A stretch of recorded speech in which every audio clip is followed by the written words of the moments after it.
founders here in the state, in Minnesota. And so he went around, he was the son of Swedish immigrants, and went around touring, giving some of his fiery speeches that we have to stick together, we have to be careful of what the government is doing here. But when he would go to these towns, a lot of the business owners who tended to be Anglo or Yankees, they would hang up effigies of him, and in a couple towns he was run out of town, even though he was a representative in the House of Representatives. But he, unfortunately, he died at a young age, and then Floyd B. Olson came, the boy governor. Now, Floyd B. Olson was very charismatic and funny. He had a great sense of humor, and he had envisioned making Minnesota a cooperative commonwealth. So having co-ops everywhere, and against sort of the robber barons of James J. Hill and some of these others. And here he is with the governor of Iowa, and there was a little spat about the Golden Gophers football team, the U of M. And so they bet a pig. This is Floyd of Rosedale. They bet a pig on who would win the match, and to this day they still continue this tradition. But Floyd B. Olson probably would have been vice president under Roosevelt, but he as well died at a young age. But his policies, his ideas of this cooperative commonwealth were incorporated by Roosevelt into the New Deal.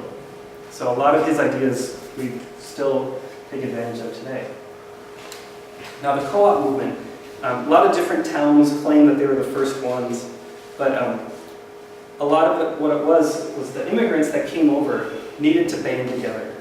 Otherwise, if they would sell all of their milk or their grain to the local, well, what they called the capitalists at the time, they would lose a lot of money. So they knew to survive, they had to rely on their friends. This began, there's a Danish preacher down in Iowa claims that he was the first one. He said that he saw this, this young single mother having to sell her cream and her butter in town, and she just got a terrible price for it. And she knew that she couldn't survive on it, but she needed the money. And then he remembered the co-ops that he had seen back in Denmark, co-op creameries. And he said, we need to set up this model here. And he went around the Midwest giving what he called his butter sermons, so preaching for butter. And so this idea of the co-op creameries spread like wildfire. So all the little towns, all the Scandinavian towns, set up a creamery. And to this day, it's basically how we do it. Land O'Lakes is this consortium of creameries. And so now we have farmers co-ops for all the grain. That's just how it's done now. So the profit sharing.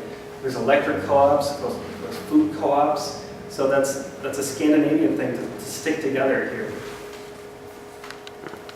Up Superior, Wisconsin was one of the headquarters for a lot of the co-ops.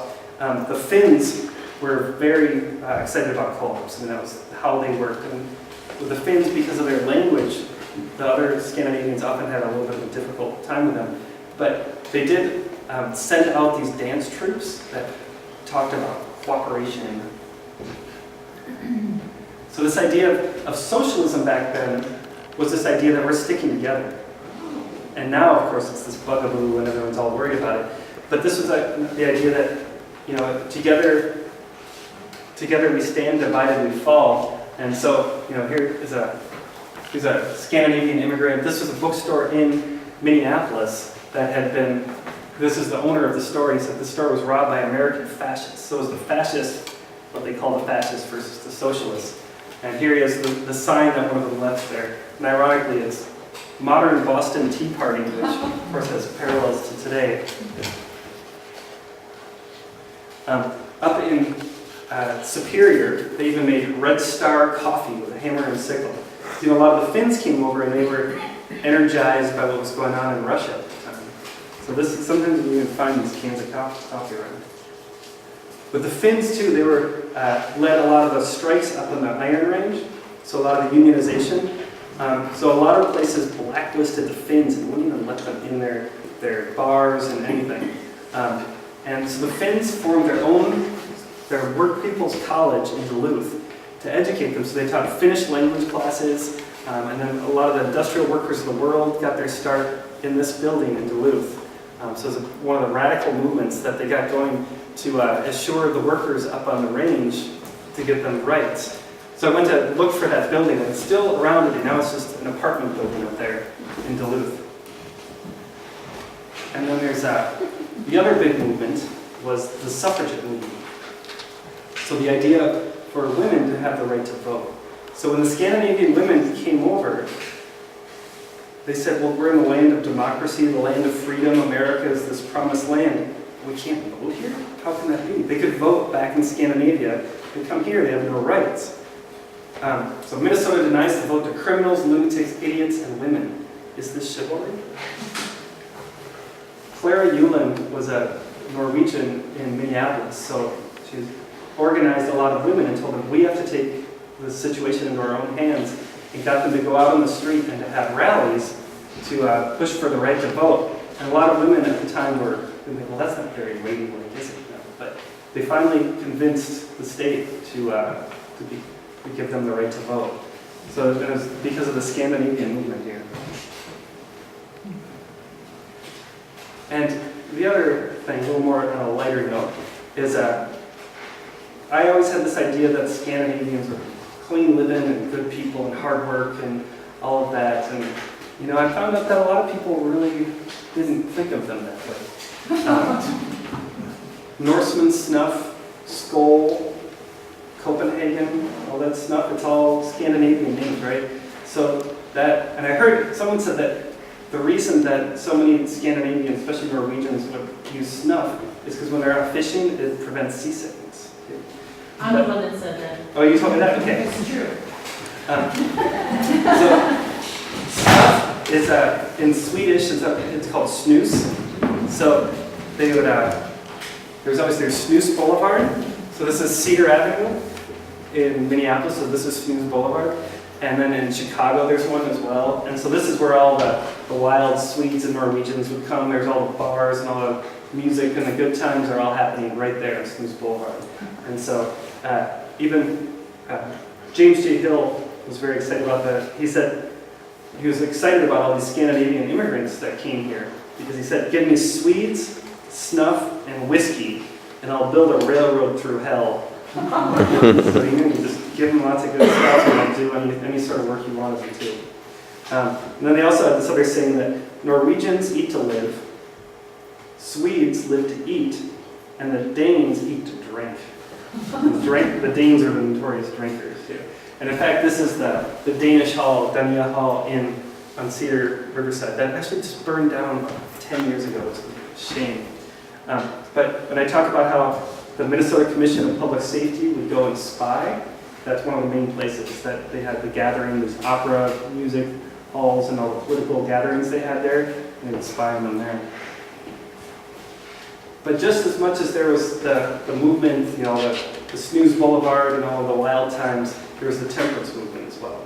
So with the Finnish, there were the Hall Finns, who were very radical politically, and the Church Finns, who were much more conservative and said we need to fit in. And then there were the temperance halls.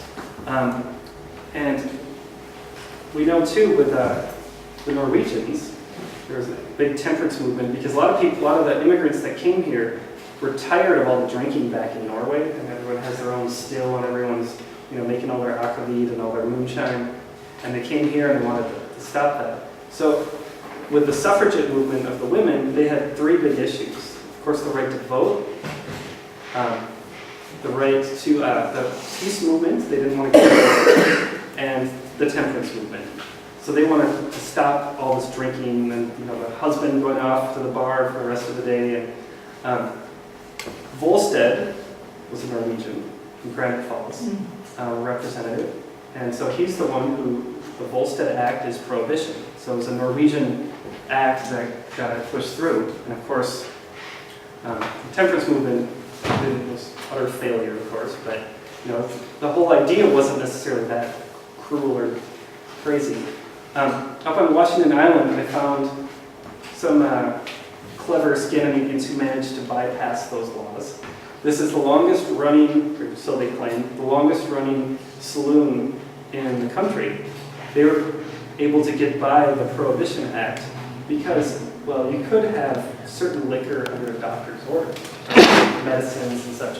So they just put a doctor in the bar, And you could go in and tell the doctor about your ailments. Oh yeah, and you can give them a little prescription and you can get a shot right there.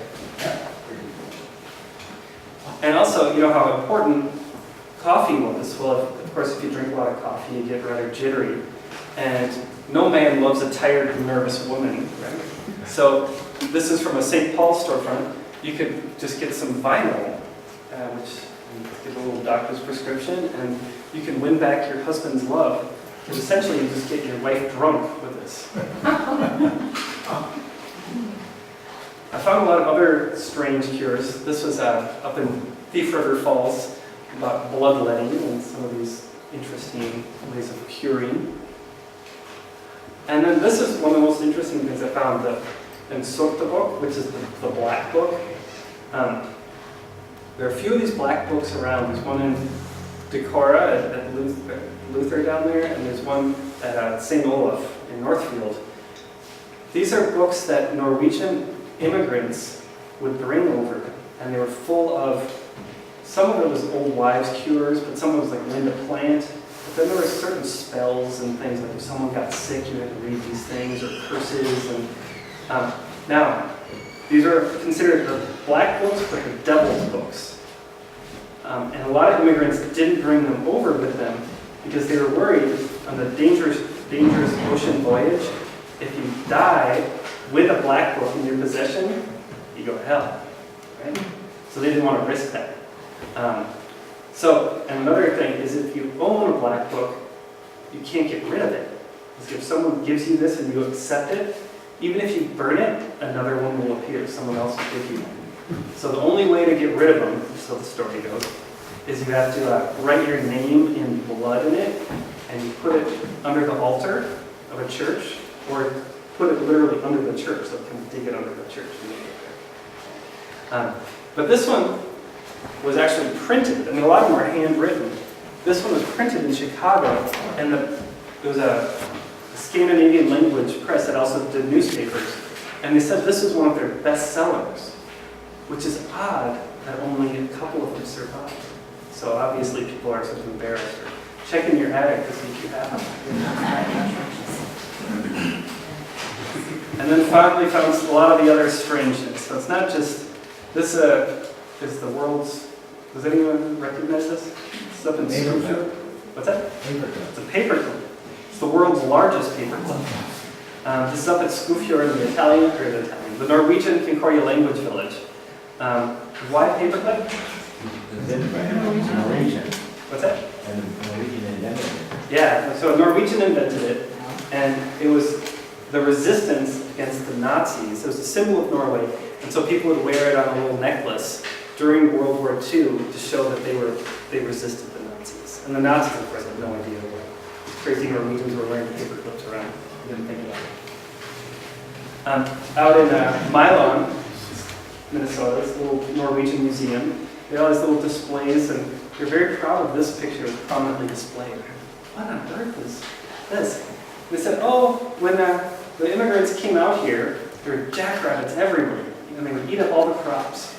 And so what they would do is they would get about 10 guys on each side of a section of land with their gun, and they would move towards the middle, flush out all the jackrabbits, and once they got in the middle, they would just unload them. And so that's why we don't really have many jackrabbits out there anymore. So then they would take the dead jackrabbits, put them on their car, and drive around town and sell them for $1 each. You know, get meat and get nice health. Oh, yeah. They also had this hair heirloom lineage. So before photos, before all of that, they would take a little lock of hair of everyone in the family, going back generations, and they would add it to this extended family tree. And then they had a double-decker toilet here. Swedes on the bottom, Norwegians on the top. And then we found out about the lusekofter sweater. So your typical Norwegian sweater is a blue sweater with the white dots, right? And some of the earliest ones actually made it over to the Red River Valley over here. So that's maybe the earliest ones of these types of sweaters. They call it lusekofter, which means essentially lice cover, lice sweater, because they look like lice, so a lot of times they actually did have lice on them. typical Scandinavian, when they came over here, you didn't waste anything. And so when your sweater wore out, and you wear it day in and day out all winter long, and then you would want to keep that, and take advantage of that sweater. And so you would shrink it down and kind of felt it a little bit, and you wear it for long johns then. Nice. You have to stay warm. And my theory is that Munsingwear in Minneapolis, which hired thousands of Swedish and Norwegian women, that they took this idea of wool long johns. They had the dual layers of cotton and wool with their famous union suit, but then they sold all over the country and had a huge business. So these early immigrants didn't want to waste anything. So even old seed sacks, flour sacks, we took them and you made dresses out of them. Right? And eventually, the ink would wash out, and then you had a nice white dress you could dye it your own color. Also found out about, this is another unusual thing that I'd never heard of before, called night courting. The Swedes and the Norwegians, when they came over, had this ritual that on Saturday night, when the young people who had been working all week long, they would gather together in town or if someone's farmstead, kind of a gathering point, and they would have their one Saturday night was the one night when they could actually get together and have fun. And so they would kind of chatter and gossip and everything, and then little by little, a baby would come along. So then once a young couple had a baby, well then they would get married, and that was that. Now, this idea of babies out of the wedlock was scandalous to the landed gentry, to the Yankees, the Anglos who were already here. This is the Victorian era, and so they said these crazy Norwegians, they just can't do this anymore. But the Norwegians said, well, what's worse, that a young couple gets married and then they find out that they can't have kids for some reason, that they're infertile? That's much worse, because then they're destroyed. Whereas this way, we at least know that they're fertile and that they can have kids. So this happened in a lot of communities around. I'm not sure about Spring Grove, but I know in a lot of ones, probably in Spring Grove too, but a lot in Wisconsin and such. And there's this more liberal idea of marriage and going out. And now, of course, in Norway today, they talk about samboer, which are same livers, literally, and it's young couples who don't get married, and most couples, that's how they live in Norway. So marriage is on the decline in Norway, but they still live together. So this idea of marriage, and then you have a lot of these young, strong Norwegian men who would get their farms, and then they realize, wait a minute, I have a woman with me, we're not going to have kids. The Norwegian bachelor farmers, the famous ones. Viking, Minnesota, this tiny little town north of Thief River Falls, was the Norwegian bachelor farmer capital. And in Grand Forks, which is nearby there, they ran this big contest saying, well, we need some women to come up here. These strong Norwegian men need some good women. And so they had this big contest and married off these Norwegian bachelors. So then they would have these big Norwegian weddings here. And this is a photo actually from Mankato. But the people who are already here just thought, what are these crazy Norwegians doing? So, and then finally, the last slide I have, which is my favorite slide, I have to say, the last. In Duluth, they're even so proud of their Norwegian heritage that they have Nordic waste. All right. Thank you.